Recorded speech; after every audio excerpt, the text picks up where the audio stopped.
সবাইকে স্বাগত। আপনারা দেখছেন প্রকৃতির ডায়েরি। আজ আমি আপনাদের নিয়ে যাচ্ছি উত্তর পূর্ব ভারতের আসাম রাজ্যে একটি চা বাগানে। চা বাগানটি আমাদের এলাকারই। এটি করিমগঞ্জ জেলার দুর্লভছড়া এলাকায় নাম কালাছড়া চা বাগান। এখানে আছে বড় বড় গাছ, আছে পাখির কোলাহল, আর আছে ছোট ছোট ছড়া। ছোটবেলা থেকে এই প্রকৃতি আমাদের বন্ধু, আমাদের রক্ষক। আজ সেই প্রকৃতির গল্পই আপনাদের শোনাব। যখন সকালে গ্রাম ঘুম থেকে জাগে, চারপাশে শোনা যায় পাখির ডাক, বুবু, ঠিয়া, শালিক, ময়না, আরও কত নাম না জানা পাখি। বড় বড় গাছের ডালে ওরা বাসা বেঁধেছে। আর এই গাছগুলো, এরা শুধু গাছ নয়, এরা আমাদের গ্রামের ডাক। ঝড় আসে, জোর হাওয়া বয়ে যায়, কিন্তু এই গাছগুলো বুক চিতিয়ে দাঁড়িয়ে থাকে। তাদের শিকড় মাটিকে আঁকড়ে ধরে রাখে।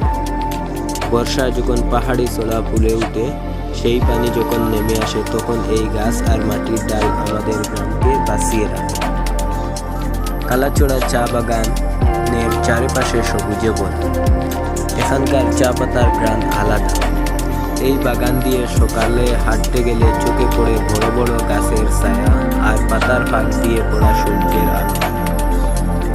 পাখিরা দল বেঁধে উড়ে, চা পাতার উপর হালকা বাতাস বয়ে যায়।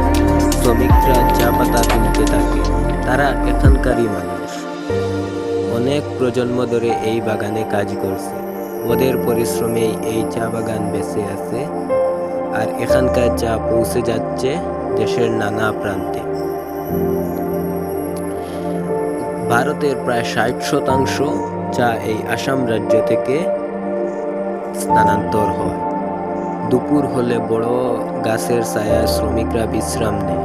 কেউ জল খায়, কেউ চুপ করে বসে থাকে। তখন বাগান যেন শান্ত হয়ে যায়। চারপাশে শুধু পাখির ডাক শোনা যায়।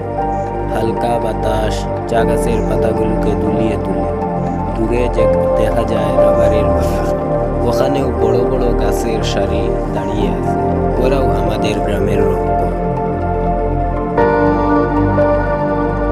আমাদের গ্রামের শিশুরা বিকেলে এই বাগানে দিয়ে হাঁটে, বড় গাছের নিচে খেলে, পাখিদের দেখে আনন্দ পায়। গ্রামের বৃদ্ধরা গল্প করে এই গাছগুলো কত ঝড় জল থেকে আমাদের বাঁচিয়েছে। তারা বলে, গাছ ছড়া গ্রাম বাঁচে না।